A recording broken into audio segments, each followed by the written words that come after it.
J'adore cette notion de tentative de solution. Pour vous expliquer un peu ce que c'est tous ces moments où on ressemble à cette mouche qui tape contre la vitre.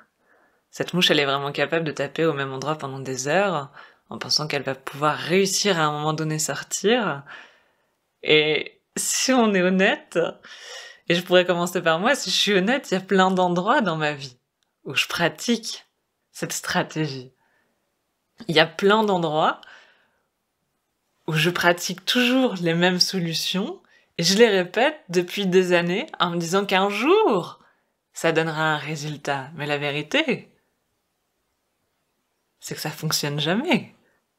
Je crois que c'est Einstein qui dit ça. C'est la folie d'espérer atteindre de nouveaux résultats en faisant toujours la même chose.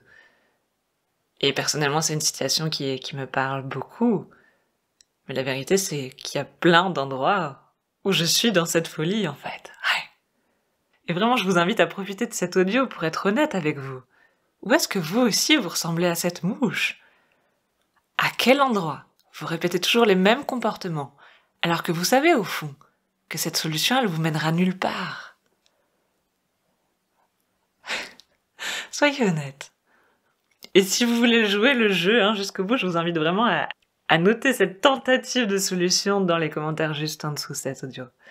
Je suis sûre qu'on peut s'inspirer les uns et les autres et ça peut nous aider à clarifier quelles sont nos tentatives de solution. Parce que le pire, c'est que parfois on n'en a pas conscience.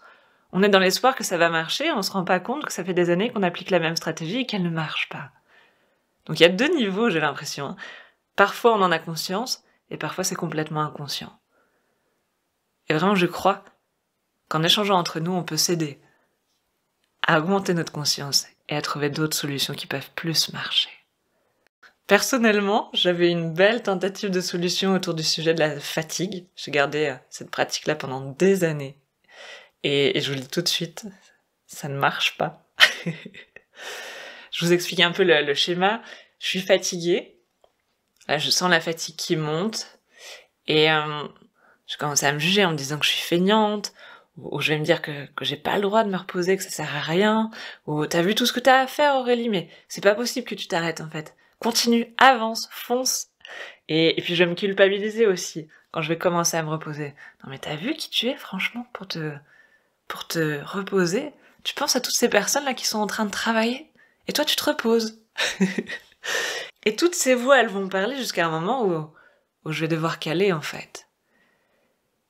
Et j'aime vraiment replonger dans cet exemple, c'était vraiment ma réalité d'avant. Je m'interdisais de me reposer. Et quand j'étais fatiguée, je me jugeais.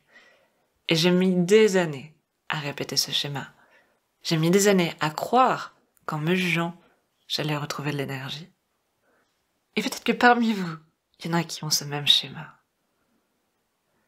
Si je me juge, si je me force, l'énergie elle va revenir et je vais pouvoir avancer vers mes projets. Et le pire de tout ça, c'est que je voyais que c'était pas productif.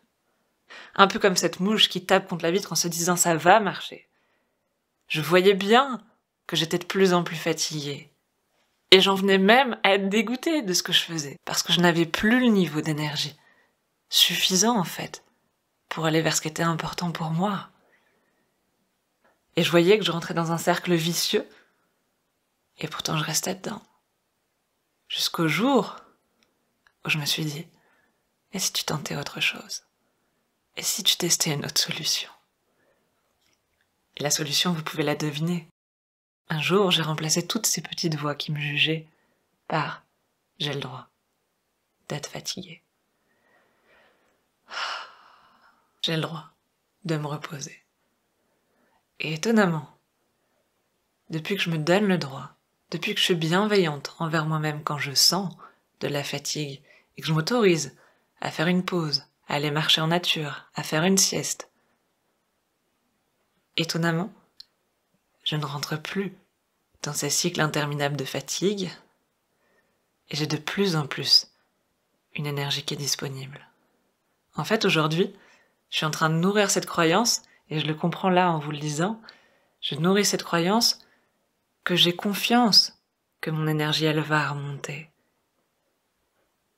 Et que potentiellement, elle va remonter encore plus fort qu'avant.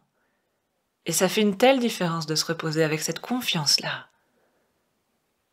C'est vraiment un exemple qui me touche beaucoup parce que ça a pourri ma vie pendant des années.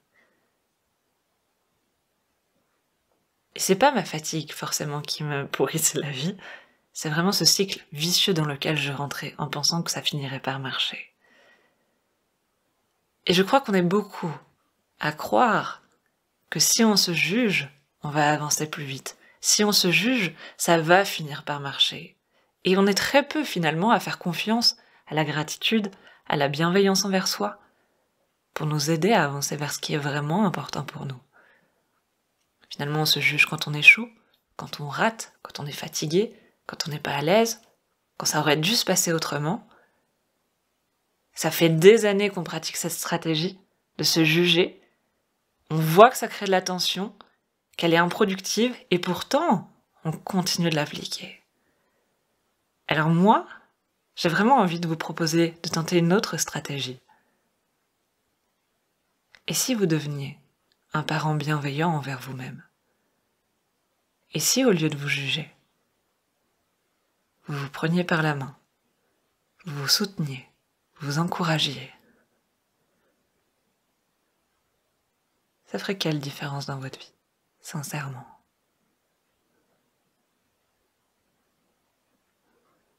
Je vous laisse avec ces questions.